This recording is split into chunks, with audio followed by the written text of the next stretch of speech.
এই মুহূৰ্তত মই চৰাইদেউ জিলাৰ এটা স্থান দেখুৱাব বিচাৰিছোঁ। তেওঁলোক বান বিধ্বস্ত আৰু এতিয়াও ঘৰখনৰ পৰা পানী ওলাল যদিও ঘৰখনলৈ তেওঁলোক যাব পৰা পৰিৱেশ এটা হোৱা নাই। আৰু এই স্থান হ'ল গড়মূৰ বুলি কোৱা হয়। গড়মূৰৰ এই এটা স্থান মই দেখুৱাইছোঁ। কিছুদিন পূৰ্বে নিৰ্বাচনৰ পূৰ্বে মুখ্যমন্ত্ৰীগৰাকীয়ে এই পথটো মুকলি কৰি দি থৈ গৈছিল আৰু মুকলি কৰি থৈ যোৱা পথটো এতিয়া এনেধৰণে তেওঁলোকৰ কেম্প সাজিবৰ বাবে সুবিধা হৈছে। আৰু এয়া দেখুৱাইছোঁ এইসকল কণ কণ শিশু, কিশোৰ, পুৰুষ, মহিলা সকলো এতিয়া এনেধৰণেই পথৰ ওপৰত তম্বু তৰি তেওঁলোক থাকিব লগা হৈছে। কাৰণ তেওঁলোকৰ ঘৰখনলৈ যাব পৰা পৰিৱেশ এটা আজিৰ তাৰিখত নাই। দুখনকৈ নৈ, দিচাং আৰু তাৰ সমান্তৰালকৈ এখন দিচাঙৰ উপনৈ আৰু চপ্ৰাই, সেই দুয়োখন নৈৰ পানীয়ে তেওঁলোকক এক প্ৰকাৰ বিধ্বস্ত কৰি পেলালে। কেতিয়াও নভবাকৈয়ে হুৰাহুৰে পানী আহিল আৰু পানী আহি এই অঞ্চলটো নিমিষতে বুৰাই পেলালে আৰু বুৰাই পেলোৱাৰ বাবেই তেওঁলোক এক প্ৰকাৰ আজিৰ তাৰিখতো পানী শুকাই গ'ল যদিও তেওঁলোক কিন্তু ঘৰখনলৈ যাব পৰা পৰিৱেশ এটাত নাই। ইটোৰ পিছত সিটো পথৰ ওপৰত এনেধৰণৰ তম্বু। এই মুহূৰ্তত চাইকেল এখনো পথৰ ওপৰত যাব পৰা পৰিৱেশ নাই। কাৰণ তেওঁলোক পথৰ ওপৰত নাথাকিলে তেওঁলোকৰ বাবে থাকিবলৈ আৰু জেগা নাই। এখন ঘৰ দেখুৱাইছোঁ। ঘৰৰ বাহিৰত সকলো বস্তু উলিয়াই থোৱা আছে। ঘৰখন সম্পূৰ্ণৰূপে বিধ্বস্ত হৈ গ'ল। ঘৰখনৰ ভিতৰলৈ তেওঁলোক সোমাব পৰা পৰিৱেশ এটা আজিৰ তাৰিখত নাই। গতিকে এনেদৰে চৰু পৰা আৰম্ভ কৰি সকলো তেওঁলোকৰ এতিয়া এই ঘৰৰ এই তম্বুৰ তলতে তেওঁলোকে বনাইছে। তম্বুৰ তলতে তেওঁলোকে খাইছে। এয়া মই দেখুৱাইছোঁ। এয়া তম্বুৰ তলত তেওঁলোকে পথৰ ওপৰত পাতি লোৱা চৌকা। পথৰ ওপৰত এনেদৰে চৌকা পাতিও এতিয়া তেওঁলোক চলি থাকিব লগা এটা পৰিৱেশ আহিছে। এটা দুটা নহয়, এই গোটেই পথছোৱা দিচাঙৰ মুখলৈকে এই গোটেই পথছোৱাত আচলতে এই মুহূৰ্তত কিন্তু ইয়াত এনেধৰণৰ তম্বু আপুনি দেখা পাব। কিছু আগলৈ যাওঁ, আগৰ দৃশ্য আমি দেখুৱাম। আৰু তেওঁলোকৰ গৰু উটি গ'ল, ছাগলী উটি গ'ল, সকলো সামগ্ৰী তেওঁলোকৰ উটি গ'ল। এখন ঘৰ দেখুৱাইছোঁ। পানী ওলাই গ'ল, ভেটিও ওলালে, কিন্তু ঘৰখন আপোনালোকে চাওক। এইখন ঘৰৰ অৱস্থা, না টিংপাত আছে, যেনে তেনে বেৰকেইখন লাগি আছে, বাকী আৰু মুধচটো এই মুহূৰ্তত ঘৰখনত নাই। আৰু কিছু আগলৈ যাওঁ, তেওঁলোকৰ গাঁওখনৰ দুৰ্দশাৰ কিছু ছবি মই আপোনালোকক দেখুৱাম। দেখা পোৱা গৈছে যে বান আঁতৰিল যদিও প্ৰলয় আঁতৰা নাই। এয়া তম্বু, এটি কণমানি এতিয়া ইয়াতে শুই আছে। মই দেখুৱাইছোঁ পথৰ ওপৰত এনেধৰণে শুই থকা দেখা পোৱা গৈছে এটি কণমানি। আৰু ইয়াৰ লগতে দিচাং পৰীয়া এইসকল ৰাইজ, দিচাঙৰ পাৰতে তেওঁলোকৰ ঘৰ, তেওঁলোকৰ গাঁও। আৰু এই মুহূৰ্তত মই দেখুৱাইছোঁ এভাগ নামঘৰ। আৰু এতিয়া নামঘৰেই তেওঁলোকৰ বাবে পাকঘৰো হ'ল, শোৱনি কোঠাও হ'ব লগা হৈছে। কিন্তু সেইভাগ তেওঁলোকে নামঘৰ সাজিছিল। এয়া নামঘৰ ভাগৰ মই কিছু দৃশ্যাংশ দেখুৱাইছোঁ। উপায় নাই, এয়া জীৱন যুদ্ধ। আৰু তেওঁলোকে খৰিত বনাবৰ কাৰণে বাহিৰত চৌকা সাজিছে আৰু বাকী থাকিবৰ বাবে এতিয়া নামঘৰ ভাগত তেওঁলোকে আশ্ৰয় ল'ব লগা হৈছে। ঘৰখন পানীৰে সম্পূৰ্ণৰূপে বিধ্বস্ত কৰি পেলালে। বাইদেউ, এখন আপোনাৰ ঘৰ নেকি? এয়া মোৰ বিয়ৈ ঘৰ। বিয়ৈ হৈ গৈছে। এই পানীয়ে বুৰিলে কাৰণে এতিয়াতো থাকিবলৈ জেগা নোহোৱা হৈছে। জেগা নোহোৱাৰ কাৰণে নামঘৰৰ ভিতৰতে থকা হৈছে। আৰু এয়া মই আলহী হৈছোঁ, আজি আহিছোঁ। এই তেখেত আমাৰ বিয়নী হৈছে, নোৱা হৈছে। বাইদেউ আহকচোন, অকণমান কথা পাতিম। কিমান হৈছিল পানী আপোনালোকক? বহুত হৈছিলে, ইমান মানুহ গোটেই এই গঁৰালটো ডুবিলে। ছাগলী দুজনী গুচি গ'ল মোৰ। গৰু এজনী গ'ল। আকৌ পইচা ৩,০০০ থৈছিলোঁ মই কাগজ গোটত দিবলৈ, ৩,০০০টো উঠি গুচি গ'ল মোৰ ভাগৰ। গোটৰ লৈছোঁ ৩০,০০০। হাঁহো গ'লগৈ 3টা। তাৰপিছত হাঁহ কিনিছিলোঁ। তাৰপিছত আকৌ মই হাঁহ কণীও বিকোঁ, আকৌ হাঁহো বিকোঁ। পইচাটো গোটাই থৈছিলোঁ। 2 দিন থাকিবলৈ অৱস্থা। আপোনাৰ এতিয়া ঘৰত কোন কোন? আমাৰ ঘৰত বৰ্তমান মা আছে, মা আৰু মোৰ ল'ৰা 2টা আছে, মই মানুহজন আৰু ভাইটি মানুহগৰাকী আছে, ভাইটি। মই মাৰ ঘৰত আছিলোঁ, আজি আহিছোঁহে বৰ্তমান। মই পাইছোঁ 1 ঘণ্টা হৈছে পোৱাহি। কিন্তু মাহঁত বহুত দুখত থাকিলে ইয়াত। চাৰিওফালে পানী, মায়ে অকলে থাকিবলগীয়া হৈছিলে ঘৰখনত, সকলোফালে পানী হৈ গ'ল। মায়ে অকল মাত্ৰ সেই নামঘৰটো তাতে আছিলে ৰাতিটো, 2 ঘণ্টাৰ পাছত 3টামান বজাতে গোটেইফালে পানী হৈ গ'ল। মা অকলে হাতে কান্দি কান্দি বহি থাকিলে। গোটেই অৱস্থা নাই ঘৰ দুৱাৰ, এইফালে পাকঘৰ গোটেই পলসে ভৰ্তি হৈ আছে।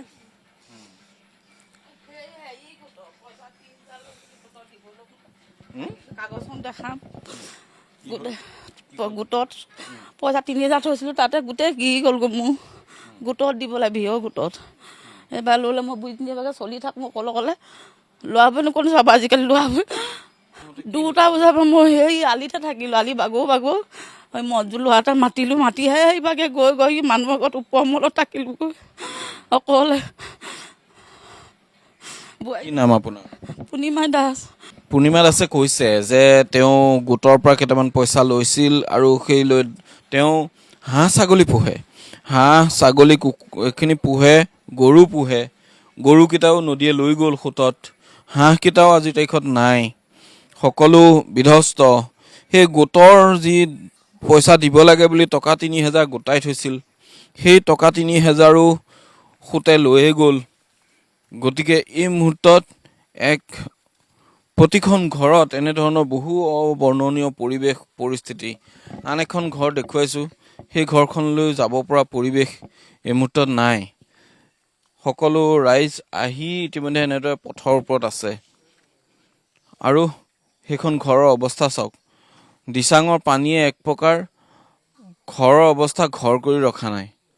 দুখীয়া মানুহ, তেওঁলোকে হাজিৰা কৰি খায়, কিন্তু আজিৰ তাৰিখত তেওঁলোকৰ এই দুখবিলাক, এই বেদনাবিলাক কোনে বুজিব? কোনে আচলতে তেওঁলোকক এই জীয়াই থাকিবৰ বাবে এটা নতুন পথৰ সন্ধান দিব? সেয়াই আচলতে এই মুহূৰ্তত বহু কোটিটকীয়া প্ৰশ্ন।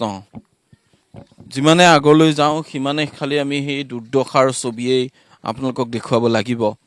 আৰু বান ওলাই গ'ল, পানী শুকাই গ'ল, নদীৰ জলস্তৰো যথেষ্ট হ্ৰাস হ'ল, কিন্তু দুৰ্দশা তেওঁলোকৰ সিমানেই বাঢ়ি আহি আছে।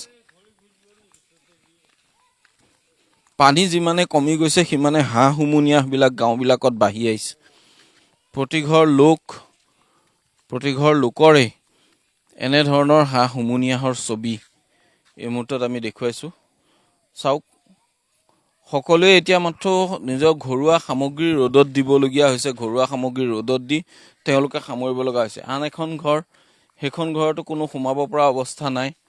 এইখিনি অতি দুখীয়া লোক আৰু দুখীয়া বাবেই তেওঁলোকৰ এই মুহূৰ্তত ইয়াত অন্য কোনো গত্যন্তৰ নাই। তেওঁলোক কেনেদৰে জীয়াই থাকিব?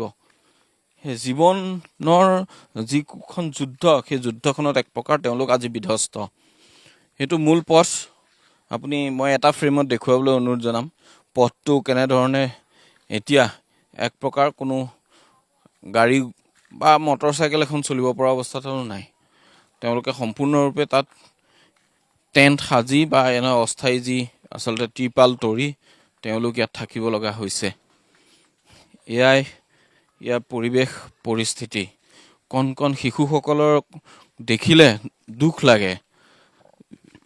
তেওঁলোকৰ যিটো যন্ত্ৰণাকাতৰ জীৱন, সেয়া দেখিলে অত্যন্ত প্ৰতিজন লোকৰে হয়তো বুকু কঁপিব, কিন্তু উপায় নাই।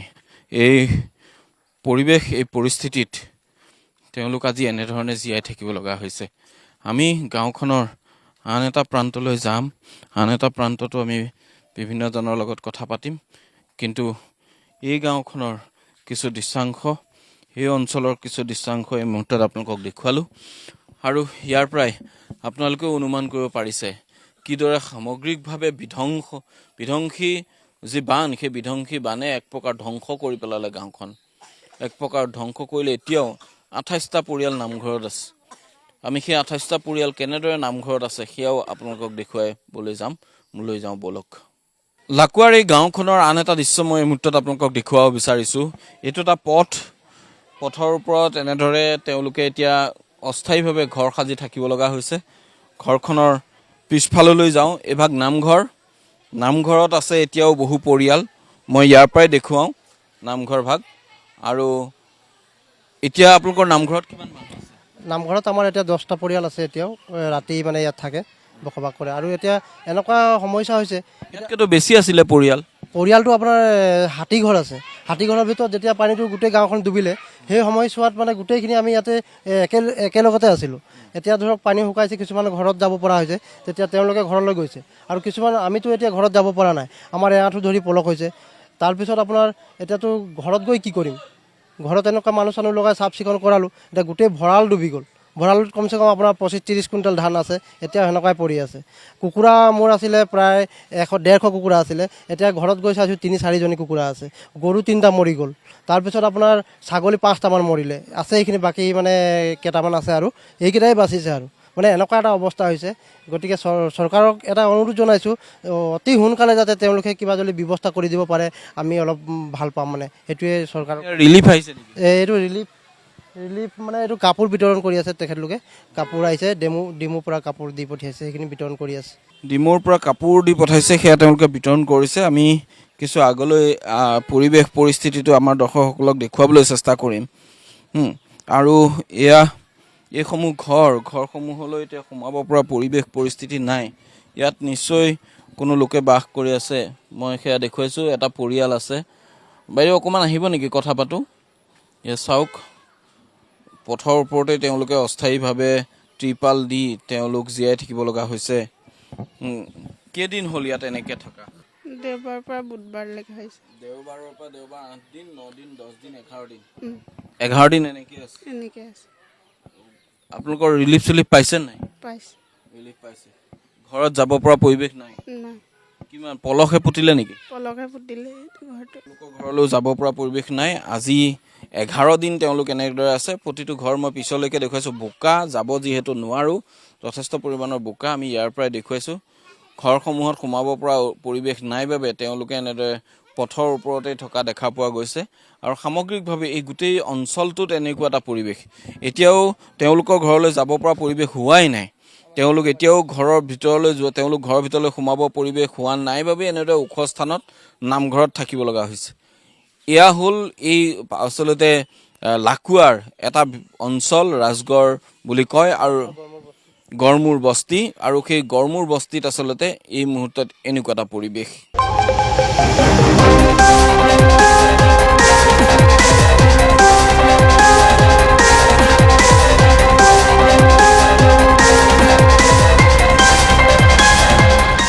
এই মুহূৰ্তত মই লাকুৱাৰ চলাপথাৰ শ্যামগাঁৱৰ কিছু দৃশ্যাংশ দেখুৱাব বিচাৰিছোঁ মই এটা অস্থায়ী চৰকাৰী নহয় ব্যক্তিগতভাৱে ত্ৰিপাল দি যিসকল বানাক্ৰান্ত আছে তেওঁলোকৰ খবৰ ল'বলৈ আহিছিলোঁ এই মুহূৰ্তত দেখা পাইছে মোৰ সন্মুখত আছে এটা চৰু তাত তেওঁলোকে দিনৰ খাদ্য প্ৰস্তুত কৰি আছে আৰু কিছু পৰিমাণে খাদ্য ইতিমধ্যে সাজু কৰিছে তেওঁলোকে কাচকল আৰু অন্যান্য দেখা পোৱা গৈছে নিউট্ৰেলা আছে আলুগুটি এনেদৰে ভাজি বনাবলৈ তেওঁলোকে সাজু কৰিছে সেয়া দেখুৱাইছোঁ খুৰা কিমান দিন হ'ল এনেকৈ থকা আজি আমাৰ সোমবাৰৰ পৰা আজি 11 দিন হ'ল এনেকৈ আছে ঘৰত সোমাব পৰা অৱস্থা হোৱা নাই সোমাব পৰা অৱস্থা নাই আৰু ধান মাৰি থৈছিলোঁ চব তিতিলে কাপোৰ কানি যিমান আছে চব তিতি গ'ল একোৱেই নাই আৰু মানে এই চৰু কেৰাহী দি উলিয়াই আনিলোঁ সেইটোৱেই এতিয়া কি ভাজিছে এইটো মাছ দুটামান সেই জালখনৰ পৰা আনিলোঁ এতিয়া ৰাতি ক'ত আছে আপোনাৰ ৰাতি এনেকৈ ইয়াতে থাকিবলগীয়া হয় বৰষুণ ছোৱালীখিনি ভিতৰত থাকে আমি বাহিৰতে থাকোঁ তেওঁলোকৰ দুগৰাকী ছোৱালী সেই দোকানখনৰ ভিতৰত থাকে মাক দেউতাক বাহিৰত থাকে এয়া বানাক্ৰান্তৰ দুৰ্দশা এখন ত্ৰিপাল মই দেখুৱাইছোঁ বাঁহ কেইডালমান দি ত্ৰিপাল এখন আঁৰি লৈছে আৰু এনেধৰণে 11 দিন মাথাউৰিৰ ওপৰত তেওঁলোক থাকিব লগা হৈছে আন এটা পৰিয়ালৰ সেইটো এটা ত্ৰিপাল দি তেওঁলোক আছে আন এটা পৰিয়াল তাত শুৱে মই সেইটো দেখুৱাইছোঁ সেই পৰিয়ালটো ইতিমধ্যে নদীত নদীৰ বাঢ়নী পানীত তেওঁলোকৰ সকলো শেষ সেইখন আছিলে দোকানখন তেওঁলোকে এতিয়া ব্যৱহাৰ কৰিছে থকা ঘৰ হিচাপে এইসমূহ ঘৰ সকলো ঘৰ এনেদৰে ধ্বংস হৈ গ'ল বানত মই দেখুৱাইছোঁ কি অৱস্থা ঘৰসমূহৰ জুম কৰি দূৰৰ পৰা আৰু তেওঁলোকৰ ঘৰসমূহ এই অৱস্থা যে তেওঁলোক আজি সোমাব নোৱাৰে তাত থাকিব নোৱাৰে, তালৈ যাব তেওঁলোক নোৱাৰে। তেওঁলোকৰ বাহন, এইসমূহ বাহন, এখন দেখা পোৱা গৈছে এখন মটৰ চাইকেল ইয়াত আছে, সেইখন চাইকেল, এইখিনি তেওঁলোকৰ কিতাপ পত্ৰ সকলো ইয়াত এনেদৰে পৰি আছে। আৰু এতিয়া মই যদি ঘৰখন দেখুৱাওঁ, ঘৰখনৰ সকলো বস্তু এনেধৰণে দম কৰি থোৱা আছে। এটা কোঠাত কিছু উচ্চতাত তেওঁলোকে ৰাখিছে যাতে নষ্ট হৈ নাযায়। সকলো টোপোলা বান্ধি এনেদৰে ওপৰত উঠাই থোৱা আছে, কাৰণ ঘৰসমূহৰ ভিতৰলৈ আজিৰ তাৰিখত সোমাব পৰা নাযায়। এনেকুৱা এটা পৰিৱেশ। আমি এইটো মাথাউৰিটোৰ ওপৰৰ দৃশ্য দেখুৱাইছোঁ। এইখনেই হ'ল দিচাং নৈ, আৰু দিচাং নৈৰ পাৰৰ মাথাউৰিৰ ওপৰৰ কিছু দৃশ্যাংশ দেখুৱাইছোঁ। আৰু চাওক, এতিয়া দিচাং শান্ত, পানীৰ দিচাঙৰ যি জলস্তৰ সেয়াও নিম্ন হ'ল, সকলো হ'ল, কিন্তু এওঁলোক ঘৰলৈ যাব পৰা হোৱা নাই। এই দুৰ্দশা। আন এটা আচলতে আশ্ৰয়স্থলী মই তাত দেখুৱাব বিচাৰিছোঁ।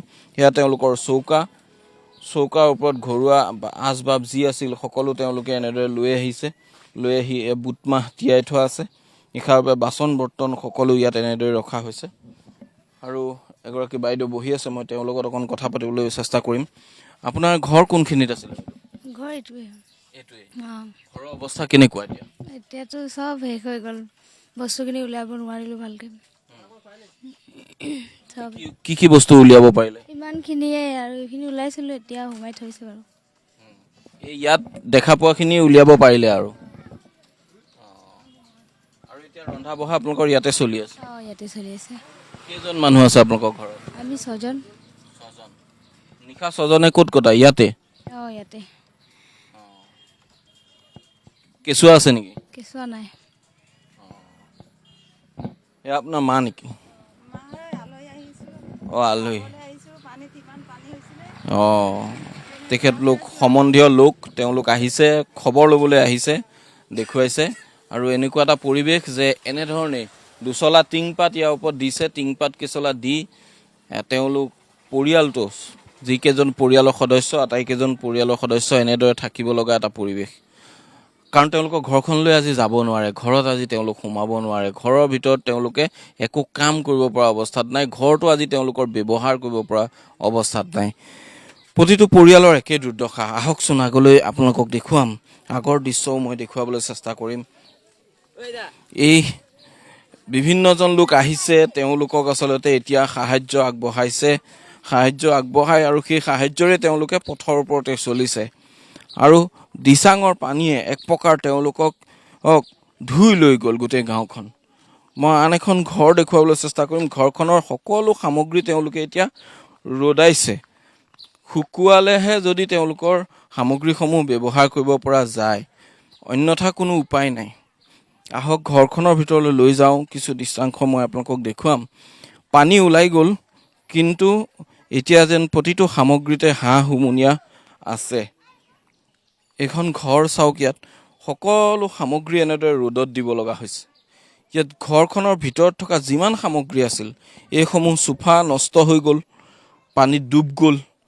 সেয়া তেওঁলোকৰ মেট্ৰেছ, সেয়া পানীত ডুব গ'ল। ঘৰৰ সকলো সামগ্ৰী, আৰু এইসমূহ মেট্ৰেছ, তেওঁলোকৰ মটৰ চাইকেল, এইসমূহ দেখা পাইছে, দুখনকৈ মটৰ চাইকেল ইয়াত আছে। ঘৰখনৰ বহু ওপৰলৈকে পানী হৈছিল, যি কাৰণে ঘৰখনৰ কোনো বস্তুৱে তেওঁলোকে বচাব নোৱাৰিলে। পকী ঘৰ বাবে কিছু পৰিমাণে তেওঁলোকে চফা কৰিছে। ঘৰখন চফা কৰি মানুহকেইজন সোমাব পৰা ব্যৱস্থা কৰিছে, কিন্তু এই মুহূৰ্তত সেয়াও হয়তো জেকা অৱস্থাৰ বাবে তেওঁলোক এই মুহূৰ্তলৈকে বস্তুসমূহ সম্পূৰ্ণৰূপে ব্যৱহাৰ কৰিব পৰা হোৱা নাই। তেওঁলোকৰ যিখন গোঁসাই ঘৰ আছিল, গোঁসাই ঘৰো ইতিমধ্যে নদীত বাঢ়নি পানীত উটি গ'ল। সেয়াও ধুই ধাই তেওঁলোকে সেই আসন ভাগো তেওঁলোকে ইতিমধ্যে দেখা পোৱা গৈছে যে ইয়াত এনেদৰে ৰাখিছে। আসন ভাগ পানীত উটি গৈছিল, উটি যোৱাৰ বাবে চফা কৰি পলস পৰিছিল। সেয়েহে চফা কৰি নতুনকৈ প্ৰতিষ্ঠা কৰিব লাগিব গোঁসাই ঘৰ। নতুনকৈ গোঁসাই ঘৰ প্ৰতিষ্ঠা কৰিবৰ বাবে তেওঁলোকে এনেদৰে এতিয়া ৰ'দত দিব লগা হৈছে। আৰু পানীত বুৰ যোৱাৰ বাবেই দেখা পোৱা গৈছে যিখন আচলতে গোঁসাই থাপনাখন উঠাই থোৱা এই ডাইনিংখনৰ অৱস্থা চাওক। সকলো ডাইনিং নষ্ট হৈ গৈছে। এয়া বানাক্ৰান্তৰ দুৰ্দশা। এনেধৰণৰ এটা পৰিৱেশৰ বাবেই আচলতে দিচাঙৰ পাৰৰ এইসকল লোকে আজি ত্ৰাহি মধুসূদন সুঁৱৰিব লগা হৈছে। দিচাঙৰ পাৰৰ এইসকল লোকে এক প্ৰকাৰ জীৱনটো আকৌ নতুনকৈ আৰম্ভ কৰিবলৈ চেষ্টা কৰিব লগা হৈছে। সকলো শেষ। ইমান দিনে যিখিনি গোটাইছিল, ইমান দিনে যিখিনি তেওঁলোকে আহৰণ কৰিছিল, সকলো যেন এটা বানপানীয়ে, এটা প্ৰলয়ংকাৰী বানে একে মুহূৰ্ততে ধুৱাই উটুৱাই লৈ গুচি গ'ল। এই মুহূৰ্তত মই আছোঁ চোলাপথাৰ অঞ্চলত। চোলাপথাৰ অঞ্চলৰ কিন্তু এতিয়াও বন্যাত্মৰ মাজত কিছু হাহাকাৰ লাগি আছে। মই এগৰাকী বাইদেউ ইতিমধ্যে ঘৰৰ পৰা ওলাই আহিছে। মই দৃশ্যাংশ দেখুৱাবলৈ আপোনাক চেষ্টা কৰিছোঁ। এয়া তেওঁলোকৰ পথৰ ওপৰত কিমান পানী। সেই কেইঘৰ লোকৰ এতিয়া দুৰ্দশাৰ অন্ত নোহোৱা এটা পৰিৱেশ। সকলো বস্তু এইফালে ঘৰৰ ভিতৰত চিপচিপিয়াকৈ পানীও আছে, ওলাই আহিবও তেওঁলোক পৰা নাই। আৰু ইতিমধ্যে তেওঁলোকৰ এই পথছোৱা পানী নুশুকোৱাৰ বাবেও তেওঁলোকৰ বহু পৰিমাণে সমস্যাত পৰিছে। আৰু সেই তেওঁলোকৰ ঘৰৰ যিসমূহ সামগ্ৰী, ইতিমধ্যে বাইদেউগৰাকীয়ে কৈছে অলপ আগত যে তেওঁলোকৰ ঘৰৰ সামগ্ৰীসমূহ পানীত ঘৰটো চিপচিপীয়া হোৱা, এতিয়াও চিপচিপীয়া হৈ আছে। গতিকে বাৰিষা যথেষ্ট পৰিমাণৰ পানী হৈছিল তালৈকে। গতিকে তাৰ বাবে তেওঁলোকৰ ঘৰৰ বহু সামগ্ৰীয়ে ইতিমধ্যে নষ্ট হৈ গৈছে বুলি তেওঁলোকে কৈছে। এতিয়া সামগ্ৰীসমূহো উলিয়াব লাগে, উপায়ো নাই। বাইদেউ কোনফালে যায় আপুনি? হয়, কিবা সাহায্য দি আছে নেকি? গম পোৱা নাই। আমি ৰাস্তাতে আছোঁ এতিয়া। এতিয়াও ৰাস্তাত আছে? হয়, ঘৰত সোমাব পৰা হোৱা নাই? ঘৰত সোমাব পৰা হোৱা নাই। বস্তু বাহিনীবোৰ ঘৰৰ ভিতৰতে আছে? বস্তু বাহিনীবোৰ ঘৰৰ ভিতৰতে আছে। ঘৰৰ ভিতৰত কিমান পানী আছে? ঘৰৰ ভিতৰত এতিয়া কমিলে, পানীগাঠি তলত হ'ল। আমাৰ যোৱা সোমবাৰ আগটো সোমবাৰে সোমোৱা পানী, তো এইকেইদিন পানীৰ ভিতৰতে আছোঁ আমি। আপোনালোকৰ নিশা ক'ত থাকে? আমি নিশা ৰাজগড়ৰ ওপৰতে থাকোঁ। ৰাজগড়ৰ ওপৰত? ঘৰত কোন কোন আছে? ঘৰত মোৰ মানুহজন, ল'ৰাটো, মই। এতিয়া কিমান আছে বুলি কৈছে ঘৰৰ ভিতৰত পানী? এতিয়া অলপ কম আছে আৰু। কিমানলৈকে হৈছিলে পানী? পানীটো এইফালে আহিলে সুবিধা হ'ব নেকি? পানী আমাৰ ঘৰ চিলিং চোঁ অৱস্থা হ'লগৈ। হয় নেকি? হয়, টিঙৰ ওচৰলৈকে হৈছিল? টিঙৰ ওচৰলৈকে হৈছে। বহুতৰ ঘৰতো টিং পাৰ হৈ গৈছে, মানে টিঙৰ ওপৰেদি পানী পাৰ হৈ গৈছে। এই অঞ্চলটোত? তেতিয়া আপোনালোক মানে মুহূৰ্ততে আহিলে নেকি? মুহূৰ্ততে আহিলে। আগতে এনেকুৱা পানী ইয়াত নাই হোৱা বুলি কৈছে, কিন্তু ইমান পানী হ'ব বুলি আমি আশাও কৰা নাছিলোঁ। পটককৈ আহিলে, সেইকাৰণে যিমানখিনি আমি চেষ্টা কৰিবলগীয়া হৈছিলে কৰিব নোৱাৰিলোঁ, বস্তু পাতি তুলিবলৈ। আৰু কি নষ্ট হ'ল? নষ্টটো ঘৰৰ প্ৰতিটো বস্তুৱে নষ্ট হৈছে, মাত্ৰ মানুহকেইটা ওলাই গৈছোঁ। ঘৰৰ প্ৰতিটো বস্তু এতিয়া ঘৰলৈ যাব পৰা অৱস্থাত আছেনে? আছে, যাব পাৰিব। যাব পাৰিম? মোৰ মানুহজন আছে, মানুহজন আছে ন? ঠিক আছে। আৰু তেওঁলোকৰ ঘৰৰ প্ৰতিটো বস্তুৱেই ইতিমধ্যে নষ্ট হৈছে, একো বচাব পৰা নাই। এখন বিদ্যালয় মই দেখুৱাইছোঁ, লগতে অংগনবাদী এটা কেন্দ্ৰ আছে, সেইটো দেখুৱাইছোঁ। তেওঁলোকৰ ঘৰৰ ইতিমধ্যে এই অঞ্চলটোৰ যিসকল লোক, তেওঁলোকে মুহূৰ্ততে অহা পানীজাকত এক প্ৰকাৰ হাহাকাৰ লাগিছিল তেওঁলোকৰ। মই আন এখন ঘৰ, আৰু যিগৰাকী মহিলাৰ লগত কথা পাতিছিলোঁ, তেওঁৰ ঘৰ সেই পিছৰখন তেওঁৰ ঘৰ। কিন্তু মই আন এখন ঘৰলৈ লৈ যাওঁ আপোনালোকক, সেইখন ঘৰৰনো কি দৃশ্যাংশ মই দেখুৱাওঁ। আৰু এতিয়াও এয়া চাওক, তেওঁলোকৰ চোতালত এতিয়াও আঁঠুতকৈ তললৈকে পানী আছে। আৰু তেওঁলোকে সামগ্ৰীসমূহ এপদ এপদকৈ চফা কৰিবলৈকে হয়তো চাগৈ পলসবিলাক ধুবলৈকে চোতাললৈ উলিয়াইছে বুলি অনুমান কৰা হৈছে। তথাপিও আমি বাইদেউগৰাকীৰ লগত কথা পাতিবলৈ চেষ্টা কৰিম। সকলো সামগ্ৰীয়ে নষ্ট হ'ল। নষ্ট হোৱা সকলো সামগ্ৰী ইতিমধ্যে এনেদৰে দেখা পোৱা গৈছে, চোতালত উলিয়াই থোৱা আছে। চোতালখন পকী। বাইদেউ, ঘৰৰ পৰা পানী ওলালে? পানী কালিৰ পৰা ওলাইছে। আৰু এতিয়া আৰু কি চব চাফ চিকুণ কৰি হ'লগৈ?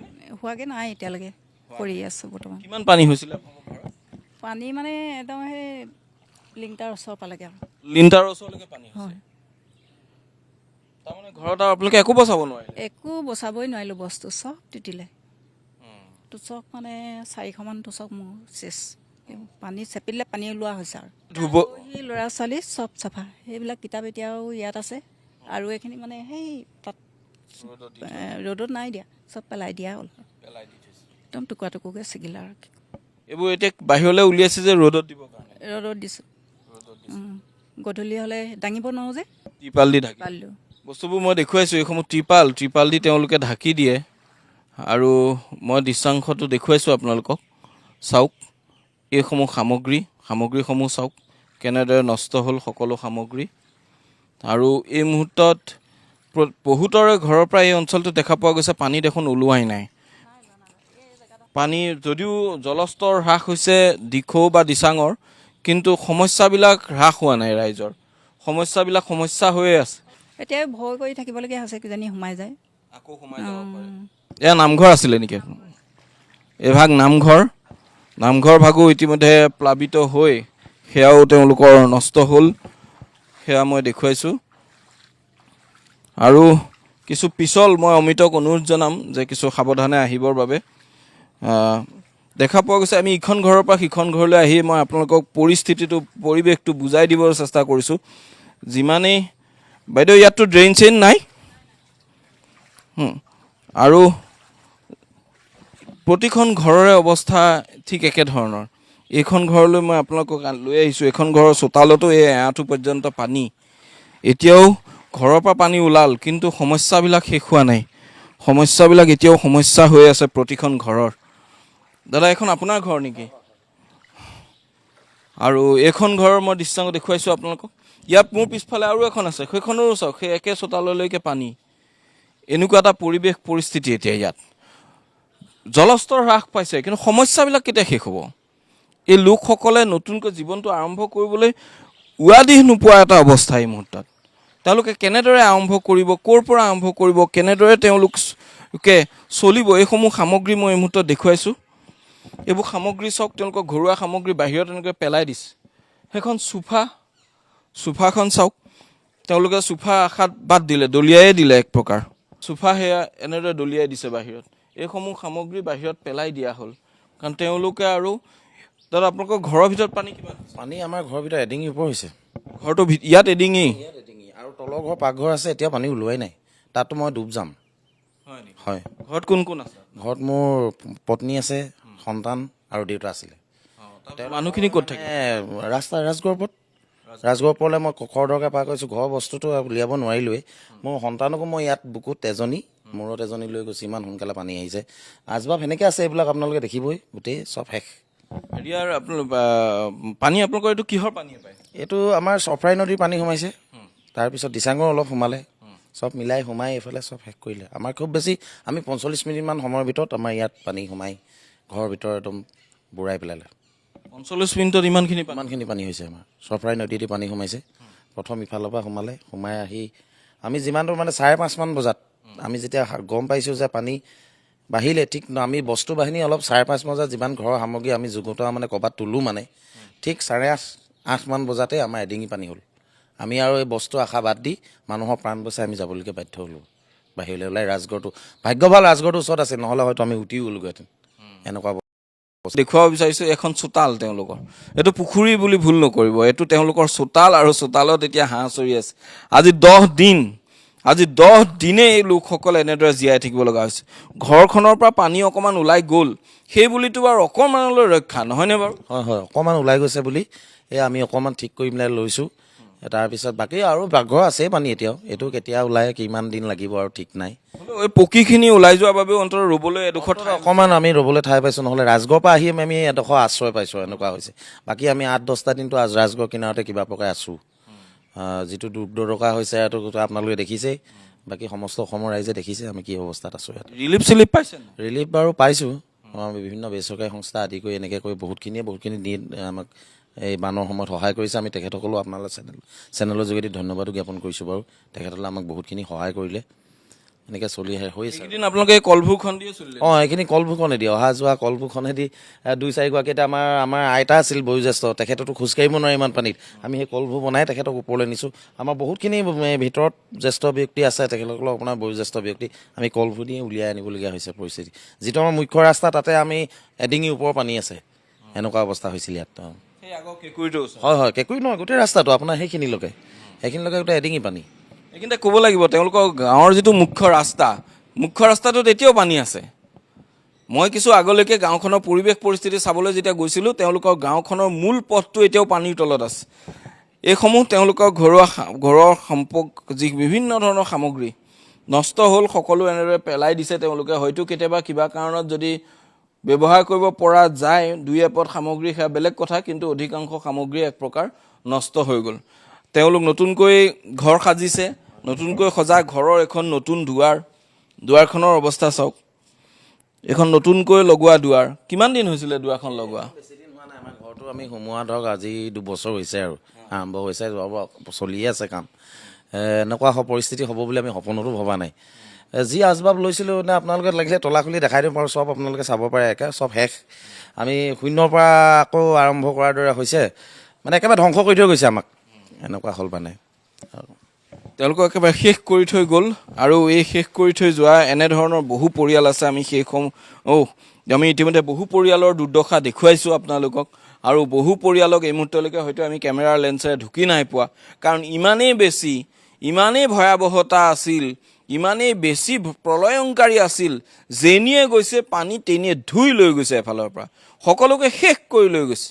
আৰু সকলো শেষ কৰি দিয়াৰ বাবে হয়তো ক'ৰবাত নহয় ক'ৰবাত এই লোকসকল আজি এনেধৰণে ভুগিব লগা হৈছে। কৈছে আমি শূন্যৰ পৰা আৰম্ভ কৰিব লাগিব, সেইটো একদম সত্য কথা। শূন্যৰ পৰা প্ৰতিটো ঘৰ, প্ৰতিখন পৰিয়ালে শূন্যৰ পৰা আৰম্ভ কৰিব লাগিব।